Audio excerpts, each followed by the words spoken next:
Hi, I'm Michael Tardif with Solutions IQ. We're here at Agile 2015, just outside lovely Washington, D.C. This, as you probably already know, is Tim Ottinger of Industrial Logic. Hi. Hi. Thanks for talking with us. Hey, this is great. Good conference. I heard just a few days ago that for you, this is the year of living shamelessly. It is the year of living shamelessly. What does I decided that I just wanted to focus on who I am and who I am with other people. So it's taken in a couple different stages. One of them was I decided that I'm not going to give shame to other people this year. So I've retired from recreational anger. Recreational anger? What's that? I'm still working on it. So recreational anger is, it tends to be what the Republicans and Democrats focus on each other. So it's being mad as a form of entertainment because it's fun to be mad at each other. And that excitement. Jerry Springer has been called irritainment. So it's ways to be mad for fun. And a lot of people like to feel mad. When I'm mad because of a cause, I'm somehow helping. But I'm not. I'm just being angry. So recreational anger was a piece of it. I'm not going to shame people. I'm not going to have recreational anger toward scrum salesmen or politicians or anything. So I'm backing out of that. That was a piece of it. When I teach classes, if somebody is clearly on email, I assume that they're adults and they know what they're doing. I don't give them shame over that. I'm okay with that. I'm glad that they could show up.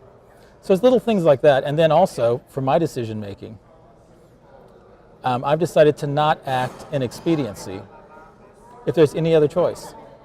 So when you say act in expediency, you mean? Okay, so if I see you doing something that upsets me, expediently I could yell, hey, you stop that, knock it off. Yeah. Cut it out, I don't like that. That would seem normal. And that would be expedient, it would be quick.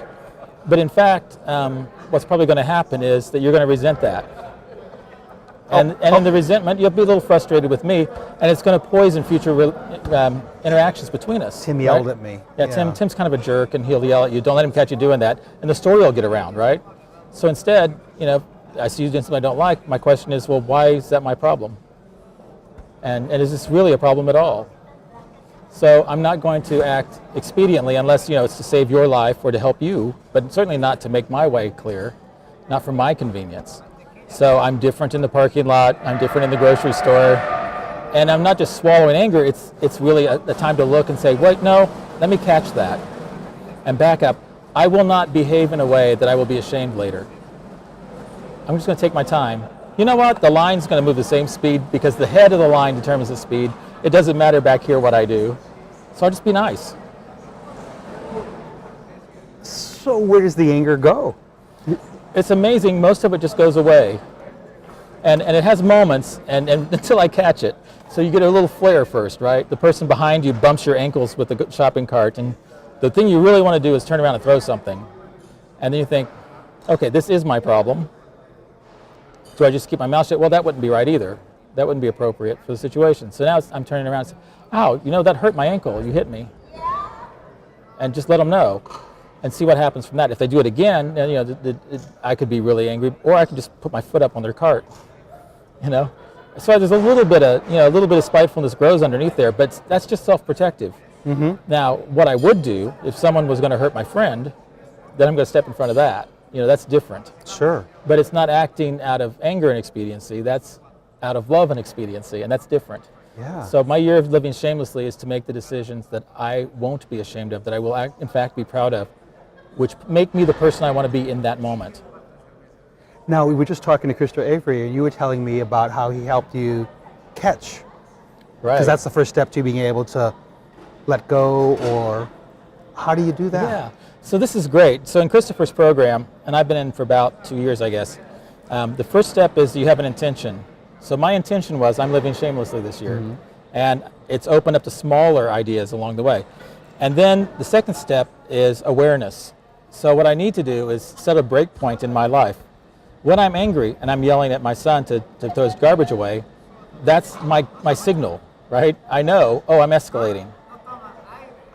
But this is my year of living shamelessly. So now I've got awareness, and the trick is to catch it before it comes out my mouth.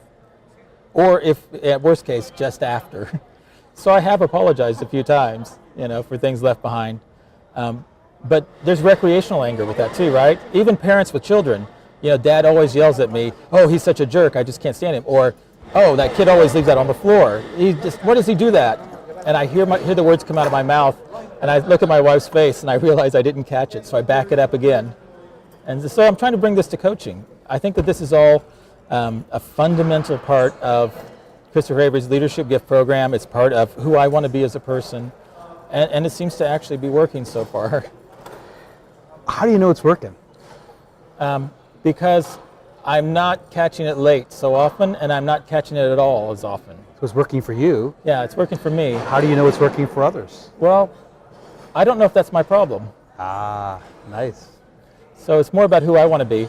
And by the way, you saw the no estimates tweet war. At some point I had to tell one of the guys who was giving me a hard time, I just had to tell him, you know what? I don't know who you need for me to be right now. And I backed out of the conversation and dropped it because I could see there was recreational anger, there was escalation, there was frustration. I could hate the guy, but for what? It's some guy on Twitter just like I am. And so I just backed out.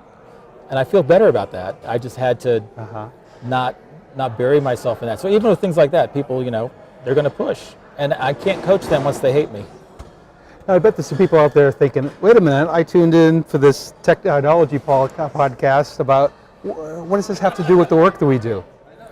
I don't know where it stops having to do with the work that we're doing. So, I do a lot of pair programming and mob programming. I do a lot of teaching. And I do a fair amount of coaching, on process and technical things. So what I need to do most is come and join the group that I'm working with. And if I don't know how to enter and join a group and to participate with them as a peer and as a teacher, as opposed to an agent of the evil management, if I can come in the role as a person who knows how to do some things and wants to share them, I find that I can get more traction in the group. And if they want to learn something, I'm happy to teach. If I try to come in as a disciplinarian and do a takeover coaching the way they do a takeover robbery, that's not going to work for them, and it's not going to work for me. Takeover coaching. Yeah. I like and that. Really, ultimately, in this business, our long-term longevity rests entirely upon the number of people who want us to come work with them. Yeah. So, I want to be the guy they want. Nice.